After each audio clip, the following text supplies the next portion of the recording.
चालाक घोड़ा और बकरी। एक बार की बात है। एक गांव था। उस गांव में एक आदमी रहता था। उसका नाम रमेश था। रमेश के पास एक घोड़ा और बकरी थी। घोड़ा और बकरी साथ साथ रहते थे।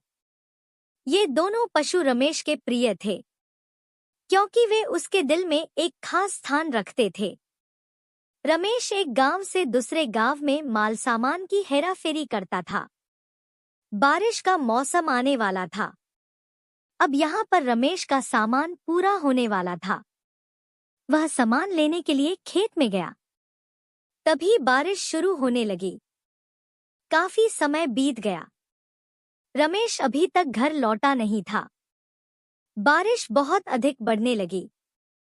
बारिश के पानी से नदी का पानी भरने लगा। रमेश मुसीबत में पड़ गया। तभी घोड़े ने बकरी से कहा, मालिक अभी तक खेत से लौटे नहीं है।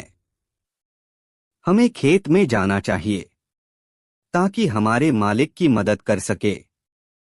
बकरी ने कहा, बहुत बारिश हो रही है। हम अकेले कैसे जा सकते हैं? हम कहीं मुसीबत में न पड़ जाए।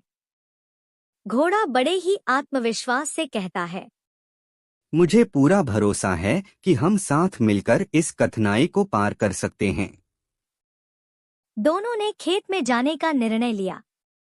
घोड़े की शक्तिशाली पैरों की मदद से वे खेत में पहुंच गए और अपने मालिक की मदद करने में कामयाब हो गए। वे रमेश को लेकर घर लौटे। अगले दिन सुबह में रमेश अपने घोड़े और बकरी के साथ बाजार गया।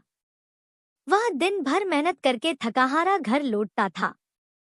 रमेश काफी ज्यादा कमाता था। इस व्यापार से अपना बड़ा घर बनाया था। वह घोड़ा और बकरी की बड़ी ही देखभाल करता था। उसके पड़ोस में एक आदमी रहता था। वह बहुत गरीब था। वह उसकी कमाई से काफी जलन होती थी।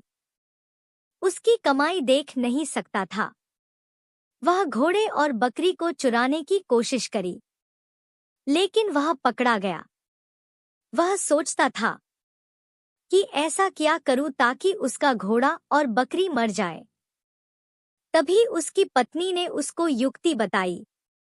अगले दिन युक्ति के अनुसार वह आदमी बाजार में जाकर एक जेर की बोतल ले आया। यहाँ पर रमेश जंगल में जाकर अपने घोड़े और बकरी के लिए खाना लेकर आया। जब रमेश अपने घर में गया, तभी वह आदमी आया और उस घास में जेर की बोतल खाली कर उसमें मिला दिया। अगले दिन रमेश ने अपने घोड़े और बकरी को भोजन दिया। बकरी वहां पर न होने के कारण उसने भोजन नहीं किया। रमेश बकरी को लेकर आया। थोड़े समय के बाद वे अपने माल सामान लेकर दूसरे गांव के लिए निकले। वहां पर रमेश ने सेठ को अपना सामान दिया। जब वे घर वापस लौट रहे थे तभी घोड़े की हालत खराब हो गई। घोड़ा बीमार पड़ गया। रमेश जंगल में जाकर जड़ी-बूटी लेकर आया। रमेश ने जड़ी-बूटी से घोड़े का इलाज किया, लेकिन उससे घोड़े को कोई फायदा नहीं हुआ। यहाँ पर वह आदमी जिसने घोड़े को जेर दिया था, वह बहुत खुश था। दिन बीतते गए। अब घोड़े की हालत खराब होती जा रही थी। रमेश ने डॉक्टर को बुला लाया। डॉक्टर ने घोड़े को देखा और आदमी को दवाई देते हुए बोला, इस घोड़े ने जहर वाली घास खाई है। घास का जहर उसके पूरे शरीर में फैल गया है। 3 दिन तक दवाई घोड़े को खिलाना। उसके पास कोई भी काम मत कराना।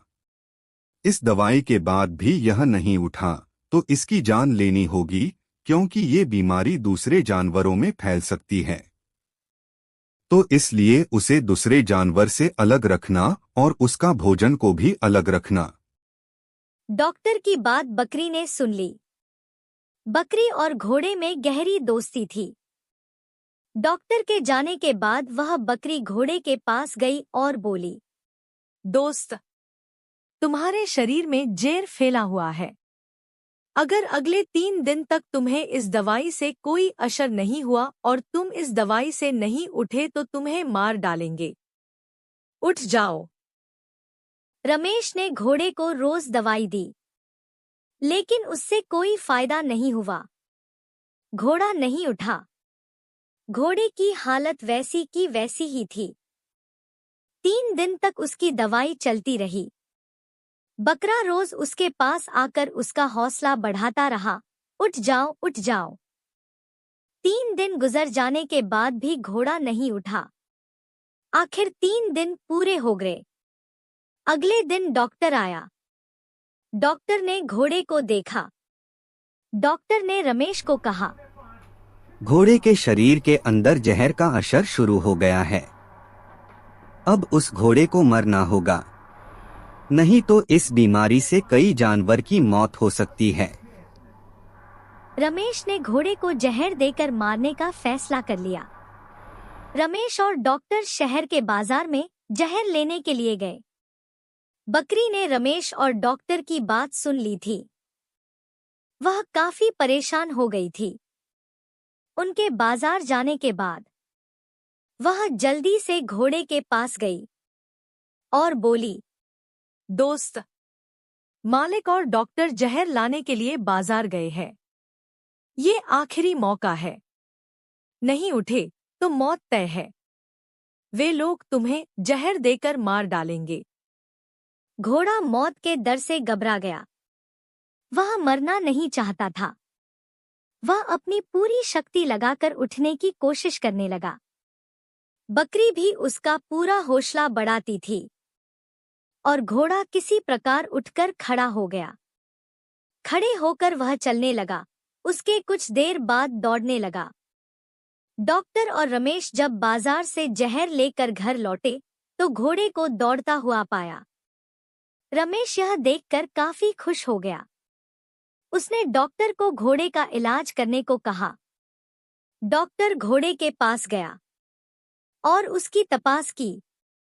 डॉक्टर ने रमेश से कहा, अब ये ठीक हो चुका है। इसे अब जहर देने की कोई जरूरत नहीं है। इसका जहर भी शरीर से निकल चुका है। अब यह बाकी जानवर के साथ भी रह सकता है। रमेश बहुत खुश हो गया। उन्होंने घोड़े को मारने का विचार छोड़ दिया। रमेश ने खुशी खुशी में अपनी पत्नी को बुलाकर बोला, अपना घोड़ा ठीक हो गया है। अब उसे जहर देने की कोई जरूरत नहीं है। इस खुशी में आज हमारे यहाँ बकरा कटेगा। मटन बनाने की तैयारी शुरू करो। उस दिन बकरी की मृत्यु हो गई। बकरी की मृत्यु से घोड़े को कोई भी फर्क नहीं पड़ा था। रमेश घोड़े की अच्छे से देखभाल करने लगा। अब घोड़ा अच्छा हो गया। रमेश अब घोड़े से ही अपना माल सामान की हेराफेरी करता था। इस कहानी से हमें यह सीख मिलती है कि कई बार दूसरों का भला करते करते खुद की ही जान जोखिम में पड़ जाती है। ऐसी ही इंटरेस्टिंग कहानी के लिए हमारे चैनल को सब्सक्राइब करना ना भूलें।